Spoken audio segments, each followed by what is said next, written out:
Tim Wilson will give the speech called Create Your Communications Connection.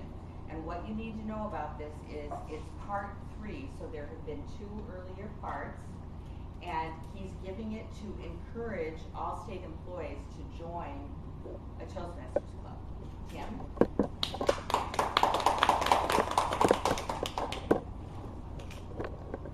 So even if you don't give speeches regularly, you probably give off-the-cuff speeches.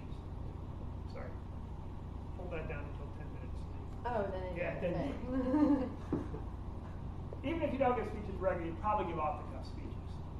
Just speeches where you're not really prepared for it, you haven't really had time to think about it, maybe something comes up in a meeting, or somebody asks you a question you don't expect, it's some sort of fitness routine. You ever had that happen? You just ask you something you're not really prepared for? Okay, exactly. That's off-the-cuff speaking. And what happens to most people when they're doing off-the-cuff speaking is they make one major mistake. And it's easy to do, because you're kind of hardwired to make that mistake. It's kind of in your nature to make that mistake. What happens is somebody asks an unexpected question. And all of a sudden, you just freeze. And you don't know what to say. You try to think about what to say, and you think, no, I can't say that. Can't say that. Can't say that. Help me say something. You ever felt that way? Yeah, you not Ken. Ken's a professor. Professors will never admit that they feel that way. Trust me, they do. My dad's a professor. He feels that way sometimes. But it happens. And here's the thing, is that your thoughts are like a flowing stream. Nice flowing stream. You ever heard that before? Ken's heard it, of course. Academics sort of thing. All right. Haven't heard that before. It's just the idea about your thoughts, the way your thoughts work. They're always flowing, they're always moving, and they want to be flowing. If you ever watch your mind and watch it work, you notice all these ideas keep flowing, keep moving along. But what happens is, when somebody asks an unexpected question, it's like you just dam up and just stop that flow. So all this water is flowing along in your thoughts, everything's fine, okay, and all of a sudden you just dam it up, and just boom, nothing gets past that point. Here's a question.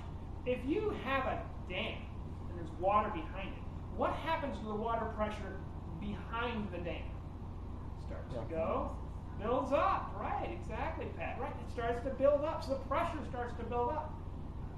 You ever felt that? Let me ask you a different question. You feel, gotta say something? But what happens to the water level behind the dam? It starts to rise. Exactly. Thank you again, Pat. Rise. So it's like the pressure's building and your thoughts just keep on going. They want to go. They want to flow, but you stop them. They flow a little bit more and you cut them off. They flow a little bit more and you cut them off again. And after a while, you build up with these thoughts, these ideas in your head, and you gotta say something, and then you blurt out the wrong thing. You ever done that? You get so concerned, I gotta say something, and then, why did I say that? Here's another question.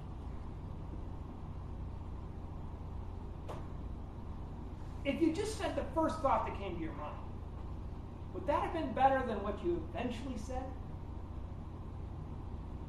Yeah, Maggie, you know what I'm talking about. If you just say that, get that first thought out. That's the magic. It's first thought. First thought, best thought, you can think of it as.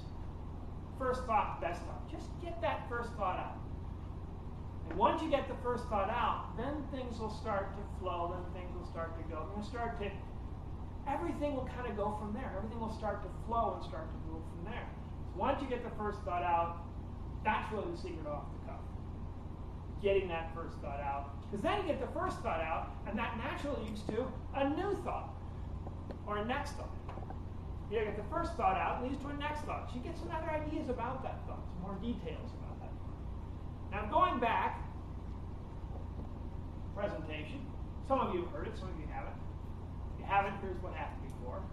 I had a situation where I was a professional secretary, and I was trying to figure out what to say to my boss.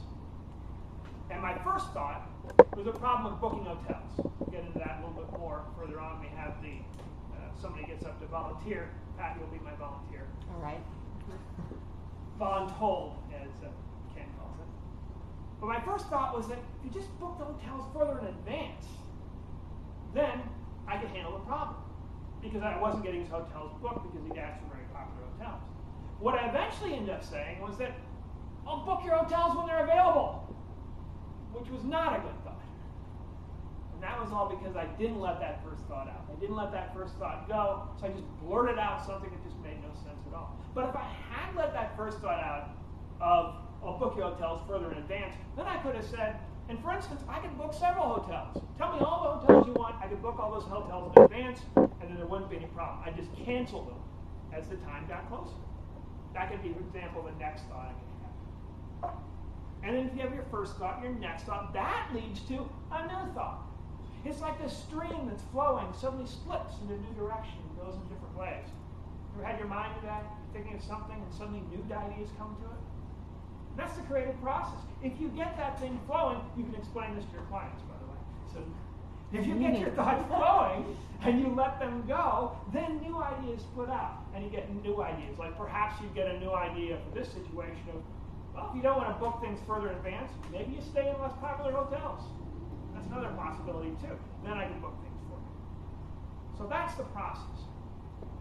First thought leads to next thought, leads to a new thought. Does that make sense? Make sense? Okay. Now, as I mentioned a while back,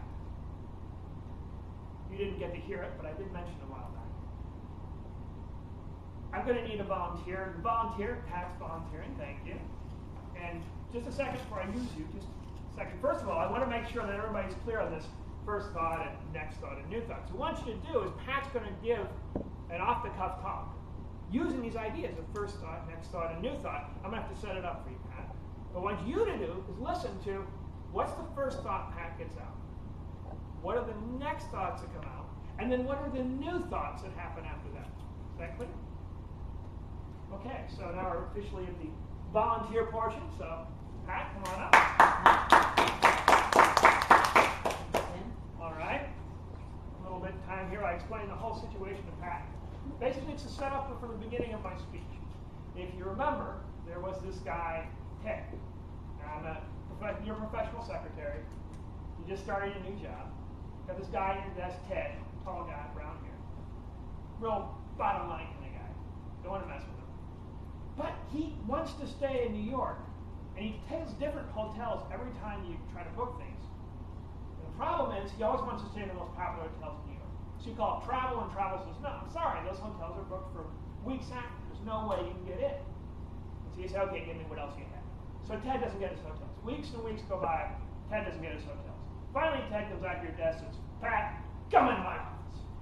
You go into the office, sit down in the chair. Ted goes behind his big chair, he sits down and says, Pat, why aren't you booking my hotels? So you have 1 minute. For 1 minute, we'll give you the green card. And answer that. Think about first thought, next thought, and new thought, and you. Observe how Pat uses first thought, next thought, and new thought in the beginning. Now, Ted, I'm really sorry that you haven't gotten your choice of hotels. I'll tell you what my issue is. My issue is that I'm not able to get the hotels you want because they're already booked by the time that you want them or you tell me you want them. So is there a way that we can back this process up? Do you have your schedule in enough, in good enough shape that you can tell me in advance? I think I probably need at least a month or more to get the hotels you really want. I'm happy to try anything that you offer to make sure that you're pleased, because I really do want you to be happy with what I'm doing. So, do you have any other ideas that you could give me about something else we could do? okay, great. Thank you, Pat. All right, now here comes the part where you get to meet everybody, make new friends, make new neighbors, your friend becomes your neighbor becomes your new friend. And just take about a minute now, talk amongst yourselves and ask yourself, what are the first thought you heard? What were the next thoughts that Pat had? Any new thoughts that came out of that? So talk amongst yourselves. Take about a minute, just the people around you. Just share amongst yourselves. You talk here, you talk here, you talk there. Starting with What was her first thought? First thought was to give her more time to see if her schedule planned far enough in advance. Her, the first thought came out the first time was, I'm sorry. Apologetic. Yeah. Okay, I guess I missed that. Maybe I'm used to people being apologetic, which is, brings up a whole nother point. Right. Why are they apologizing to you so much? No, or maybe I'm apologizing, you know? So that was the first thing that I heard, and then I heard her say, is there anything that you can do? And then Which was very solicited. buy into your answer or your solution by I think she'd get killed. You do that business, you go into the big boss. I'm so sorry that is there anything you can do? Or my issue is, Yeah, clap my once, issue. you can hear me. that's Clap once, you can hear me. Clap once, you Yes, can hear me. my issue is. Clap once, you can hear me. And one more time. All right, thank you. What were you talking about? Your group. We were just talking about the first. Yeah, what was the first thought? What was Pat's First thought first thought? was, you know, she asked about, or she talked to him about booking the hotel for in advance. Okay. Agree with that? Booking things in advance. Anyone I- have a different first thought? I don't agree. Ken, go ahead. Her very first thought was, I'm so sorry you're having a problem. Okay. She opened with an apology. All right, start open with an apology. Okay, that was the first thought, but you got that out. Now, some people might think, yeah, maybe you don't want to start that way, but at least you got it out. So that was the first thought. What were the next thoughts that happened after that opening apology? Yes, Louise. I think she tried to rephrase the problem to make sure that they were talking about the same things, and then move to next Okay. thought. Rephrasing the problem. Okay. Anything else aside from that you noticed? Anybody? the fact that she said, my issue is, Okay. um, Anything about that? My issue is? yeah, I think it's perhaps not the best wording when Okay. having a conversation Okay. where you're trying to find a solution. Okay. I don't have any advice to offer as to what word you can use, but I just, My problem? my problem or I have a perhaps problem. the situation You is don't have a such problem. that Interesting. But, and that's a good point. And in fact, when we get further and talk about feedback and how to do feedback, because this really is kind of getting to a feedback situation, but just doing it off the cuff. So that's the thing, is if you are in that sort of situation where you're in your boss, whatever, and you say something and it's not really ever really perfectly thought it out, and it kind of comes out of the blue, that's okay. You just get it out, you deal with it, you handle it as it is. If it's a recurring problem that's feedback, talk about that later on in the program. Any other thoughts about next thoughts that were there? Offering up solutions. Okay, offering up solutions. Okay, so the idea of the apology left to the things, the ideas of offering up solutions. Those were kind of the next thoughts that came. All right. From all of that, any new thoughts that came? Any different new thoughts that came out of this process? That you noticed? Anybody? She kind of left it in his lap afterwards. With, you know, do you have your schedule kind of in order? And she asked him questions. Is there any feedback you can give me on how we can make this process better? Okay. Anybody add something to that, or any ideas aside from that? Is it pretty much wrapped up? Agree with that? Okay. Okay. Great job. First of all, great job. That is a difficult situation when you're dealing with an off-the-cuff speech. And that's why in Toastmasters there's a thing called table topics that you know about. And if you're in Toastmasters for a while, you'll learn more about it. Because it's about practicing getting past that freeze. It's about practicing getting past the freeze. What happens most, so many people say freeze, they don't say anything. Because they're afraid what they say won't be perfect. And she said it wasn't perfect. But it was better than saying nothing. Saying nothing just builds up. I didn't say there was necessarily problems with that. Pat has been put on the spot and doing me a great favor, so I thank you very much for that. My point isn't so much that Pat wasn't perfect. My point is no off-the-cuff speech is perfect by definition. You're making it up as you go along. It's not going to be pretty. It's okay. Just get it out. That's the most important thing. Get it out. It's better than bottling it up and thinking, that wasn't the great way to say it, or I shouldn't say it to my boss. Get it out. And then you can discuss it and talk about it. But if it just sits in your head, it just builds, the pressure builds and doesn't go anywhere.